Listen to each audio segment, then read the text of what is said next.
আজকের দিনটা কিন্তু অন্যান্য দিনের চেয়ে আলাদা। বিশেষ করে এই কয়েকটা দিনের থেকে আলাদা। কারণ আজকে হচ্ছে সৃষ্টির স্কুল খোলা। এই ১০-১২ দিন তো অনেক রিল্যাক্স করলাম। ৮টা-৯টার সময় ঘুম থেকে উঠলাম। তবে আজকে যেহেতু মেয়ের স্কুল খোলা, তো আজকে একদম সকালে ঘুম থেকে উঠে গেছি। এখন বাজে সকাল ৬:৩০। তো সকালবেলা ঘুম থেকে উঠেই কাজকর্ম শুরু করে দিলাম। ঝটপট সকালের কাজকর্ম শেষ করে মেয়ের জন্য টিফিন করতে হবে, সকালে রান্নাবান্না করতে হবে। তারপর আবার সকালের কাজকর্ম যা আছে A to Z শেষ করে স্নান-টান করে স্কুলে যেতে হবে। Hello everyone, good morning, welcome back to my new blog. কি অবস্থা সবার? সবাই কেমন আছেন? আমি আশা রাখছি যে যেখানে আছেন সবাই খুব ভালো আছেন আর সুস্থ আছেন। আর আমরাও খুব ভালো আছি, সুস্থ আছি। এই তো এদিকে মেয়েকে রেডি আজকে করে দিলাম। অনেকদিন পরে স্কুলে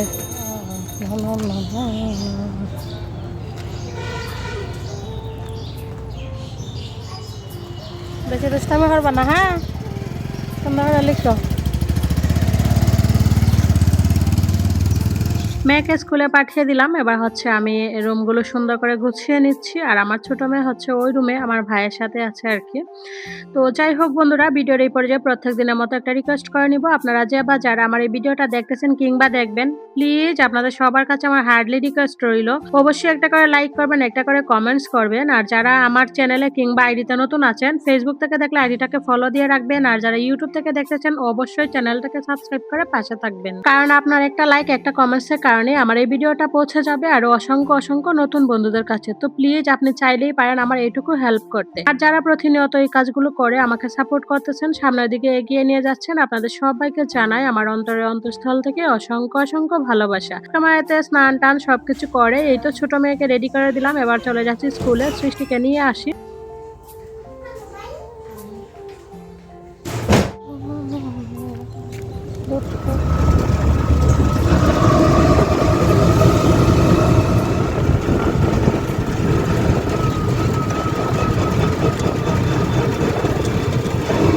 দুপুরে রান্নাবান্না আমি বসাই দিচ্ছি আলু চিচিঙ্গা দিয়ে, তার সাথে ডিম দিয়ে ভাজি করবো। এতে এখানে দিয়ে দিচ্ছি, ভুনা করবো।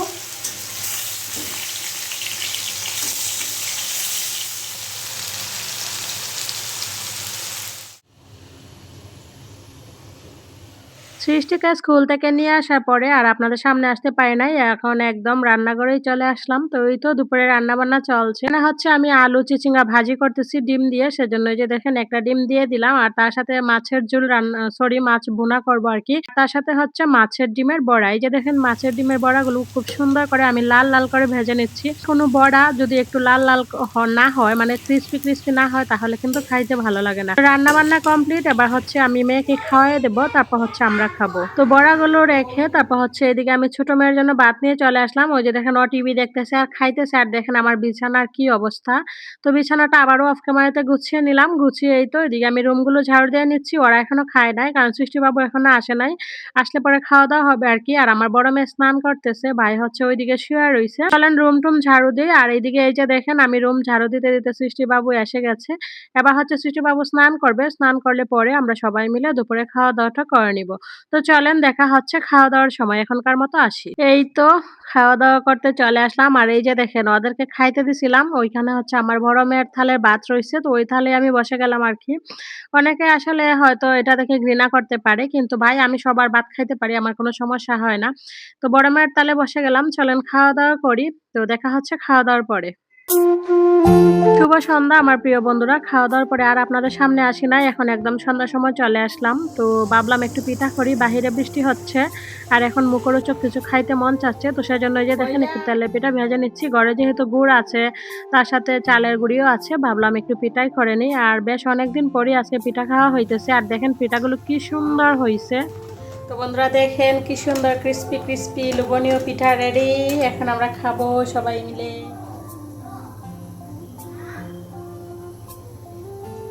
আমি তেলের পিঠা ভাজতেছি আর এদিকে হচ্ছে আমার বড় মেয়ের বায়না ও জিলাপি খাবে। তো তারপর কি করলাম, একটু বুদ্ধি করে তেলের পিঠার ব্যাটারটাকে আরেকটু ঘন করে জিলাপি বানিয়ে দিলাম। তারপর আমি বলতেছি যে জিলাপি বানাইতে পারবো, কিন্তু আমি চিনির শিরা এখন ভাজতে পারবো না। তারপর ও বলতেছে আচ্ছা তুমি শুধু জিলাপির শেপ করে দাও তাহলেই হবে। এই তো দেখেন জিলাপির শেপ করে কয়টা পিঠা ভেজে নিলাম। আর আজকের মতো ভিডিওটা এখানেই শেষ করি। সবাই ভালো থাকবেন।